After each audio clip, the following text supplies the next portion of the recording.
സിമി ആമി സോഡ്കാസ്റ്റിലേക്ക് എല്ലാവർക്കും സ്വാഗതം. അപ്പോൾ എന്തൊക്കെയുണ്ട് വിശേഷം? എല്ലാവർക്കും സുഖമല്ലേ? മനസ്സിന് വല്ലാത്ത സ്ട്രെസ്സ് തോന്നി. വല്ലാത്ത സ്ട്രെസ്സ് എന്ന് വെച്ചാൽ ഒരു ഇച്ചിരി അധികം തന്നെ എനിക്ക് തോന്നി. ഇത്തവണത്തെ എൻ്റെ ആ ഒരു സ്ട്രെസ്സ് മാറ്റാനായിട്ട് എൻ്റെ മോളുടെ വാക്കുകളോ അല്ലെങ്കിൽ എന്തിന് നിനക്കൊപ്പം ഞാനുണ്ടെന്ന് പറയുന്ന എൻ്റെ ഫ്രണ്ടിൻ്റെ വാക്കുകളോ ഒന്നും എനിക്ക് അത്ര അങ്ങോട്ട് ശരിയായില്ല. അതുകൊണ്ട് തന്നെ ഞാൻ കരുതി ഒന്ന് പോയൊരു ഡോക്ടറിനെ കാണാമെന്ന്. കാരണം എൻ്റെ ഫ്രണ്ടിന് വീട്ടു ജോലികളും കാര്യങ്ങളും ഒക്കെ ഉണ്ട്. അവൾക്ക് എൻ്റെ കൂടെ ഇരുന്ന് സംസാരിക്കുന്നതിനും പരിമിതികളുണ്ട്. എങ്കിൽ പോലും അവളെ അത്യാവശ്യം നന്നായിട്ട് ഞാൻ വെറുപ്പിച്ചിട്ടുമുണ്ട്. അവളും എന്നോട് പറഞ്ഞതാണ്, നീ നന്നായിട്ടൊന്ന് കിടന്ന് ഉറങ്ങി എണീക്കുമ്പോഴേക്കും എല്ലാം ശരിയാകും, നാളെ ആവുമ്പോഴേക്കും നീ ഓക്കെ ആവും എന്നൊക്കെ. പക്ഷേ എന്തോ എനിക്ക് എന്തായാലും ഇത്തവണ ഡോക്ടറിനെ കാണണമെന്ന് തന്നെ തോന്നി. അങ്ങനെ പോകാൻ വേണ്ടിയിട്ട് തന്നെ ഞാൻ എന്നെ ഒന്നും മോട്ടിവേറ്റ് ചെയ്ത് ഈ വീട്ടിൻ്റെ വെളിയിലോട്ടൊന്ന് ഇറക്കാൻ വേണ്ടിയിട്ട് വളരെയേറെ കഷ്ടപ്പെട്ടു. എന്തായാലും ഞാൻ ഇന്ന് ഈ തീരുമാനത്തിൽ നിന്ന് മാറില്ല എന്ന് പറഞ്ഞിട്ട് റെഡിയായി ഇറങ്ങിയതാണ്. അപ്പം ഇവിടെ അടുത്തുള്ള അൽ ക്യാനറി എന്നാണോ അൽ കനാറി എന്നാണോ പറയുന്നതെന്ന് എനിക്കറിയില്ല. ഞാൻ എന്തായാലും അൽ ക്യാനറി എന്നാണ് പറയുന്നത്. ആ ക്ലിനിക്കിലേക്കാണ് പോകുന്നത്. അപ്പം ഞങ്ങൾ UAE വന്ന സമയത്ത് ഒരു ബന്ധു പറഞ്ഞാണ് ഞങ്ങൾ ഈ ക്ലിനിക്കിനെ പറ്റി അറിയുന്നത്. അപ്പം ഞാൻ അവിടെ വിളിച്ചു നോക്കിയപ്പോൾ ഞാൻ സ്ഥിരം കാണുന്ന ഡോക്ടറൊന്നുമില്ല. സ്ഥിരം മീൻസ് എപ്പോഴും പോവാറില്ല, പോകുന്ന സമയത്ത് കാണുന്ന ഡോക്ടർ വെക്കേഷന് പോയിരിക്കുകയാണ്. അപ്പോൾ അവിടെ തന്നെ വേറൊരു ലേഡി ഡോക്ടറുണ്ട്. അപ്പോൾ അവരുണ്ടെങ്കിൽ അവരെ കാണാമെന്ന് കരുതിയിട്ടാണ് ഞാൻ പോകുന്നത്. പക്ഷേ ആ ഡോക്ടറും അവിടെ ഉണ്ടായിരുന്നില്ല, വേറൊരു ഡോക്ടറാണ് ഉണ്ടായിരുന്നത്. അപ്പോൾ പോകുന്ന വഴി ഞാൻ വിചാരിച്ചു എന്തായാലും ഒന്ന് വീഡിയോ എടുത്ത് വെറുതെ നടക്കാമെന്ന് കരുതി. കാരണം എനിക്കൊന്ന് റിലാക്സ് ചെയ്യാൻ വേണ്ടിയിട്ടാണ് ഞാൻ വീഡിയോ എടുക്കാമെന്ന് കരുതിയത്. പോസ്റ്റ് ചെയ്യണമെന്നൊന്നും ഞാൻ വിചാരിച്ചില്ല, അല്ലെങ്കിൽ അതിലെന്ത് സംസാരിക്കും അങ്ങനെയൊന്നും എനിക്കൊരു പ്ലാനും ഉണ്ടായിരുന്നില്ല. അപ്പം ഞങ്ങളിവിടെ മുവൈലയിൽ താമസിക്കാൻ തുടങ്ങിയ സമയത്ത് ഇതിൻ്റെ ഒക്കെ അടുത്തായിട്ടാണ് ഞങ്ങൾ താമസിക്കുമായിരുന്നത്. പക്ഷേ ഇതിനു മുന്നേ ഞങ്ങൾ മൈസലൂൺ എന്ന് പറയുന്നൊരു സ്ഥലത്താണ് താമസിച്ചിരുന്നത്. അവിടെ നിന്ന് ഞങ്ങൾ ഈ ഡോക്ടറിനെ കാണാൻ വേണ്ടിയിട്ട് ഇവിടെ വരുമായിരുന്നു. അപ്പോൾ ആ സമയത്ത് ഞാൻ ഒരുപാട് സ്ട്രഗിൾ ചെയ്യുന്ന സമയമൊക്കെ ആയിരുന്നു. ആ സമയത്ത് ഞാൻ മോൾക്ക് ചിക്കൻ ബോക്സ് വന്നപ്പോഴാണോ എന്നൊന്നും എനിക്കറിയില്ല. കാരണം മോൾക്ക് ഇടയ്ക്കിടയ്ക്ക് ഇങ്ങനെ അസുഖങ്ങൾ വരാറുണ്ട്. അപ്പം ഇങ്ങോട്ടാണ് വരുന്നത്. ഇവിടെ വരുന്നത് ടാക്സിയിൽ, തിരിച്ച് പോകേണ്ടത് ടാക്സിയിൽ. പക്ഷേ ഇവിടെ വന്നു കഴിഞ്ഞാൽ എങ്ങോട്ടാണ് പോണേന്ന് അറിയില്ല. വഴിയൊക്കെ ആകെ തെറ്റി ഞങ്ങൾ ഒരുപാട് വിഷമിച്ചിട്ടുള്ളൊരു ഏരിയയാണ്. അതൊന്നും മറക്കാനേ പറ്റില്ല. അപ്പോൾ ആ ഒരു സമയം വെച്ച് നോക്കിക്കഴിഞ്ഞാൽ ഇപ്പോൾ എനിക്ക് സത്യം പറഞ്ഞാൽ ഒരു സ്ട്രെസ്സ് ഒന്നും വരേണ്ട യാതൊരു കാര്യവും ഇല്ല.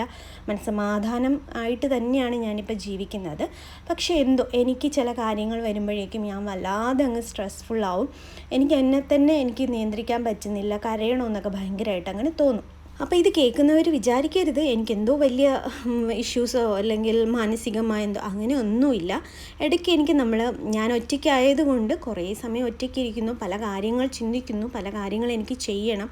അപ്പോൾ ഉണ്ടാകുന്ന ചെറിയ ചെറിയ നഷ്ടങ്ങളോ അല്ലെങ്കിൽ വിചാരിച്ച പോലെ കാര്യങ്ങൾ നടക്കാതെ വരുമ്പോഴുള്ള ആ ഒരു ഇതോ വിഷമോ എന്തൊക്കെയോ കൊണ്ടിട്ട് എനിക്ക് കുറച്ച് സ്ട്രെസ്ഫുള്ളായിട്ട് എനിക്ക് തോന്നാറുണ്ട്. പ്രത്യേകിച്ച് നമ്മൾ കാരണമല്ലാതെ ചില നഷ്ടങ്ങൾ നമുക്കുണ്ടാകുമ്പോൾ. അപ്പോൾ അത് ഞാൻ എങ്ങനെയെങ്കിലും എന്നെ തന്നെ പറഞ്ഞ് മനസ്സിലാക്കി എന്ന്. കാരണം ഒരു കൗൺസിലിങ്ങിനൊക്കെ പോയി കഴിഞ്ഞാൽ നമ്മൾ എങ്ങനെ അവർ മാറ്റിയെടുക്കുമെന്ന് നമുക്കറിയാം. അപ്പോൾ അതേപോലെയൊക്കെ ഞാൻ മാറിയൊക്കെ ചിന്തിച്ച് ഞാൻ എന്നെ തന്നെ ഭയങ്കരമായിട്ട് സെറ്റ് ചെയ്തെടുക്കാറുണ്ട്. പിന്നെ ആ വിഷമങ്ങളൊക്കെ മാറിക്കഴിയുമ്പോഴേക്കും ഞാൻ എന്നോട് തന്നെ ചോദിക്കാറുണ്ട്, ഇത്ര ചെറിയ കാര്യത്തിനൊക്കെ എന്തിനാണ് ഇത്ര വിഷമിച്ചതെന്ന്. ഞാൻ എല്ലാവരോടും പോയിരുന്ന് പറയുക, കരയുക, അല്ലെങ്കിൽ എൻ്റെ മുഖത്ത് നോക്കിയാൽ നീ ഒരുപാട് സ്ട്രെസ്ഫുൾ ആണല്ലോ, അല്ലെങ്കിൽ നിനക്ക് എന്തോ വിഷമമുണ്ടല്ലോ, അങ്ങനെയൊന്നും ഞാൻ ആരുടെടുത്തും കാണിക്കാറില്ല. കഴിവതും പറയുന്നത് ഒഴിവാക്കും. അപ്പം ഞാൻ എന്തായാലും ഇത്തവണയും വഴി തെറ്റി ഒരു മലയാളിയാണെന്ന് തോന്നിയ ഒരാളോട് വഴി ചോദിച്ചു. അദ്ദേഹം പറഞ്ഞ വഴി അനുസരിച്ച് ഞാൻ വന്ന് നിൽക്കുന്നത് ഈ ഒരു ഭാഗത്താണ്. ഇത് റോഡല്ലേ, അപ്പോൾ ഇവിടെ ഒന്നും അല്ല എന്ന് എനിക്ക് നന്നായിട്ട് അറിയാം. എന്തായാലും ഇതിൻ്റെയൊക്കെ അടുത്തായിട്ടാണെന്ന് എനിക്കറിയാം. ഇവിടെ ബിൽഡിങ്ങുകളെല്ലാം ഏതാണ്ടൊക്കെ ഒരേപോലെ തന്നെ ആയതുകൊണ്ട് ഒരിടത്ത് തെറ്റിക്കഴിഞ്ഞാൽ പിന്നെ കുറച്ച് പാടായിരിക്കും കണ്ടുപിടിക്കാൻ.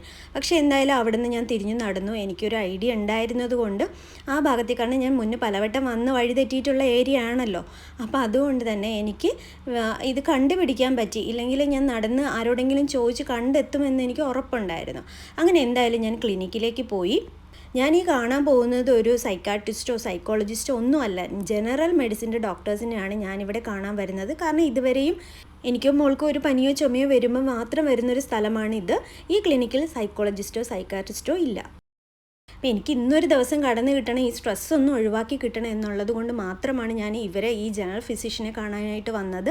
അപ്പോൾ എന്തായാലും ഡോക്ടർ എനിക്ക് മെഡിസിൻ ഒന്നും സജസ്റ്റ് ചെയ്തില്ല. എന്നോട് പറഞ്ഞു വീട്ടിൽ പോയിട്ട് പെൻഡിങ് ആയിട്ട് കിടക്കുന്ന വർക്കുകളൊക്കെ ചെയ്ത് തീർക്കുക, സ്കൂളിൽ പോകാനായിട്ട് റെഡി ആവുക, പോയിട്ട് ഇഷ്ടമുള്ള ഫുഡ് കഴിച്ച് കിടന്ന് നന്നായിട്ടൊന്ന് ഉറങ്ങി എണീക്കുക, അപ്പോൾ എല്ലാം ശരിയാവുമെന്ന്. അങ്ങനെ ഞാൻ തിരിച്ച് വന്ന് കരച്ചട്ടിയിൽ കയറി ഒരു ചായ കുടിച്ച് അവിടെ കുറച്ച് നേരം ഇരുന്നു. അപ്പോൾ എനിക്കൊരുമാതിരി തോന്നുന്നുണ്ടായിരുന്നു, കാരണം നമുക്കിത് ശീലമില്ലല്ലോ ഒറ്റയ്ക്ക് ഇങ്ങനെ വന്നിരുന്ന് ചായ കുടിക്കുക എന്നുള്ളത്. അപ്പോൾ എന്തായാലും ഞാൻ അതൊന്നും നോക്കാതെ ഞാൻ അവിടെ കുറച്ച് നേരം ഇരുന്നു. എന്നിട്ട് വീട്ടിൽ വന്ന് കിടന്ന് നന്നായിട്ടൊന്ന് ഉറങ്ങി എണീറ്റു. അപ്പോൾ ഇപ്പോൾ എന്തായാലും ഞാൻ ഓക്കെ ആണ്. അപ്പോൾ നിങ്ങളിങ്ങനെ സ്ട്രെസ്ഫുൾ ആകുമ്പോൾ എന്താ ചെയ്യുന്നതെന്ന് കമൻറ്റിലൊന്ന് പറയൂ കേട്ടോ. അപ്പോൾ എൻ്റെ വീഡിയോ ആദ്യമായിട്ടാണ് കാണുന്നതെങ്കിൽ സബ്സ്ക്രൈബ് ചെയ്യാൻ മറക്കരുത്, ലൈക്ക് ചെയ്യുക, ഷെയർ ചെയ്യുക, കമൻറ്റ് ചെയ്യുക. അപ്പോൾ മറ്റൊരു വീഡിയോയുമായി ഞാൻ വീണ്ടും വരും. അതുവരേക്ക് ബായ്.